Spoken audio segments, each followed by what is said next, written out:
ಬಾಗಲಕೋಟೆ ಜಿಲ್ಲೆಯ ಜಮಖಂಡಿ ನಗರದಲ್ಲಿ ವಿಜೃಂಭಣೆಯಿಂದ ಜರುಗಿದ ಡಾಕ್ಟರ್ ಅಂಬೇಡ್ಕರ್ ಹಬ್ಬ ಏಪ್ರಿಲ್ 30 ಮಧ್ಯಾಹ್ನ 1 ಗಂಟೆ ಸಂದರ್ಭ. ಬಾಗಲಕೋಟೆ ಜಿಲ್ಲೆಯ ಜಮಖಂಡಿ ನಗರದ ಅಂಬೇಡ್ಕರ್ ವೃತ್ತದಲ್ಲಿ ಬಿಆರ್ ಅಂಬೇಡ್ಕರ್ ತರುಣ ಸಂಘ ಹಾಗೂ ವಿವಿಧ ದಲಿತ ಪರ ಸಂಘಟನೆಗಳ ವತಿಯಿಂದ ಡಾಕ್ಟರ್ ಬಾಬಾ ಸಾಹೇಬ್ ಅಂಬೇಡ್ಕರ್ ಅವರ 134ನೇ ಜಯಂತಿ ಅಂಗವಾಗಿ ಬಿಆರ್ ಅಂಬೇಡ್ಕರ್ ಹಬ್ಬ ಕಾರ್ಯಕ್ರಮ ಆಯೋಜನೆ ಮಾಡಲಾಗಿತ್ತು. ಇನ್ನು ಈ ಕಾರ್ಯಕ್ರಮದಲ್ಲಿ ಭಾರತೀಯ ಬೌದ್ಧ ಮಹಾಸಭಾದ ರಾಷ್ಟ್ರೀಯ ಅಧ್ಯಕ್ಷ ಆಯುಷ್ಮಾನ್ ರಾಜರತ್ನ ಅಂಬೇಡ್ಕರ್, ಶಾಸಕ ಜಗದೀಶ್ ಗುಡಗುಂಟಿ, ಮಾಜಿ ಶಾಸಕ ಆನಂದ ನ್ಯಾಮಗೌಡ, ಕುಡಚಿ ಶಾಸಕ ಮಹೇಶ್ ತಮ್ಮಣ್ಣವರ್ ಸೇರಿದಂತೆ ವೇದಿಕೆ ಮೇಲಿನ ಗಣ್ಯರು ಸಸಿಗೆ ನೀರು ಉಣಿಸುವ ಮೂಲಕ ಕಾರ್ಯಕ್ರಮಕ್ಕೆ ಚಾಲನೆ ನೀಡಿದರು.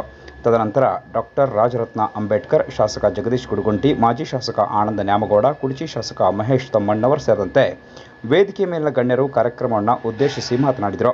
ಕಾರ್ಯಕ್ರಮದಲ್ಲಿ ಯಮನಪ್ಪ ಗುಣದಾಳ್ ಪ್ರಾಸ್ತಾವಿಕವಾಗಿ ಮಾತನಾಡಿದರು. ಇನ್ನು ಇದೇ ಸಂದರ್ಭದಲ್ಲಿ ಅಂಬೇಡ್ಕರ್ ತರುಣ ಸಂಘದ ಸದಸ್ಯರು, ದಲಿತ ಪರ ಸಂಘಟನೆಗಳ ಪ್ರಮುಖರು, ನಗರದ ಪ್ರಮುಖರು ಉಪಸ್ಥಿತರಿದ್ದರು. सभी लोग संविधान को लेकर बात कर रहे थे. संविधान की वजह से आज जो भी प्रगति हमारी हुई है, ये 26 जनवरी 1950 संविधान लागू होने के बाद हुई है. आपको पता है, संविधान लागू होने के बाद ही हमारी प्रगति की हुई है. संविधान लागू होने से पहले, संविधान इंप्लीमेंट होने से पहले इस देश में मनु का कानून था. मनुस्मृति जिसको कहते हैं, मनुस्मृति इस काले कानून ने देश के लोगों को जातियों में बांट दिया था. शूद्र अतिशूद्रों को अलग अलग जातियों में बांट दिया था. और ये केवल जातियां नहीं थी, हर जाति को एक काम भी देख रखा हुआ था. हर जाति का एक काम मनु के उस कानून ने निर्धारित कर रखा था. जैसे चमार का काम सिर्फ जूते बनाना है, चमड़ा साफ करना है. कहीं पर अगर कोई जानवर मरता है तो वो खींचकर गांव के बाहर लेकर जाना, उसको साफ करना, उसके चप्पल और जूते बनाने का काम ये चमार जाति ही करेगी, दूसरी जात नहीं करेगी. मट्टी के घड़े बनाने का काम कुमार जाति के लोग ही करेंगे. कुमार के अलावा और कोई भी मट्टी के घड़े बनाने का काम नहीं करेगा. लोहे का काम लोहार जात करेगी. बाल काटने का काम नाई की जात करेगी.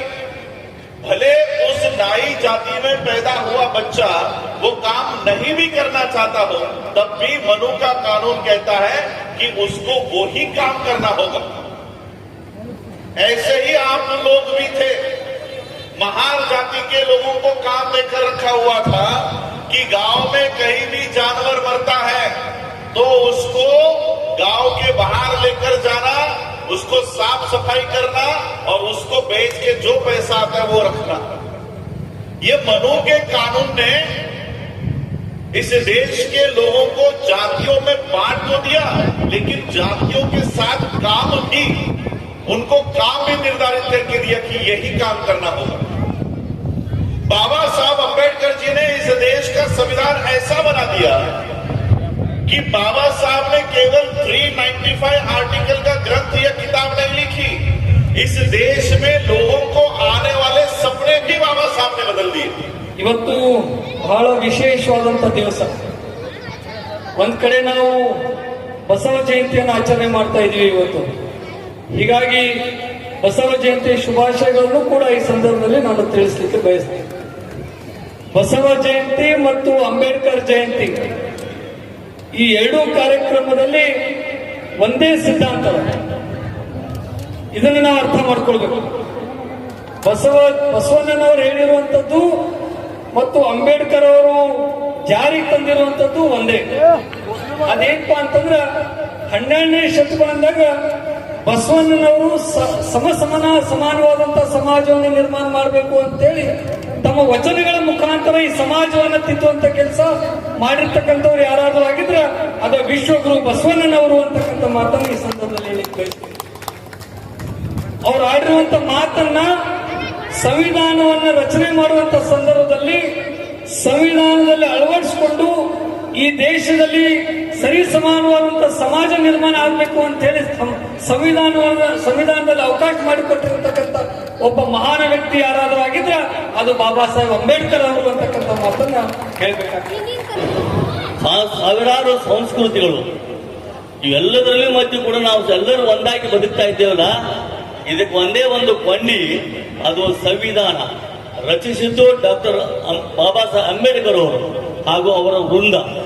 ಬಹಳಷ್ಟು ಅಭ್ಯಾಸ ಮಾಡಿ ನಡೆಸಿದ್ದಕ್ಕಾಗಿ ನ್ಯಾಯಾಂಗ, ಶಾಸಕಾಂಗ ಹಾಗೂ ಕಾರ್ಯಾಂಗಗಳನ್ನು ರಚಿಸಿ ಸುಭದ್ರವನ್ನಾಗಿ ಮಾಡಿದ್ದಕ್ಕಾಗಿ ಇವತ್ತು ನ್ಯಾಯಾಂಗದ ತತ್ವದ ಆಧಾರದ ಮೇಲೆ ನಾವೆಲ್ಲರೂ ಜಾಗೃತವಾಗಿ ನಡೀತಾ ಇದ್ದೇವೆ. ಯಾವುದು ತಪ್ಪು ತಡೆಗಳು ಮಾಡಿದರೆ ನಮಗೆ ಶಿಕ್ಷೆ ಕೊಡಲಿಕ್ಕೆ ಇವತ್ತು ಸರ್ಕಾರ ಬದ್ಧವಾಗಿದೆ. ಅಂತ ಸುಭದ್ರ ಸರ್ಕಾರ, ಭದ್ರ ಸರ್ಕಾರ ನಡೀಬೇಕಾದಂದ್ರೆ ಈ 3 ನ್ಯಾಯಾಂಗಗಳು ಬಹಳ ಅವಶ್ಯಕತೆ ಇದೆ. ಅದನ್ನು ಮಾಡಿ ಹೋಗಿದ್ದಾರೆ. ಅದನ್ನು ಕೂಡ ಅಚಲ ಮಾಡಲಿಕ್ಕೆ ಸಾಧ್ಯತೆ ಆಗಿಲ್ಲ, ಆಗುವುದಿಲ್ಲ. ಅದಕ್ಕೆ ನಾವು ಅಭಿಮಾನದಿಂದ ನಾವು ಇವರಿಗೆ ಸಂವಿಧಾನ ಶಿಲ್ಪಿ ಅಂತ ನಾವು ಬಿರುದನ್ನು ಕೊಟ್ಟಿದ್ದಾಗಿದೆ. ಅವರ ಕಾಲಾಂತರ ನಂತರ ನಮ್ಮ ಭಾರತ ದೇಶ ಅವರಿಗೆ ಭಾರತ ರತ್ನ ಅಂತ ಕೂಡ ಕೊಡು ಮಾಡಿದ್ದಾಗಿದೆ. ತಮಗೆಲ್ಲರಿಗೂ ಗೊತ್ತಿದ್ದ ವಿಷಯ.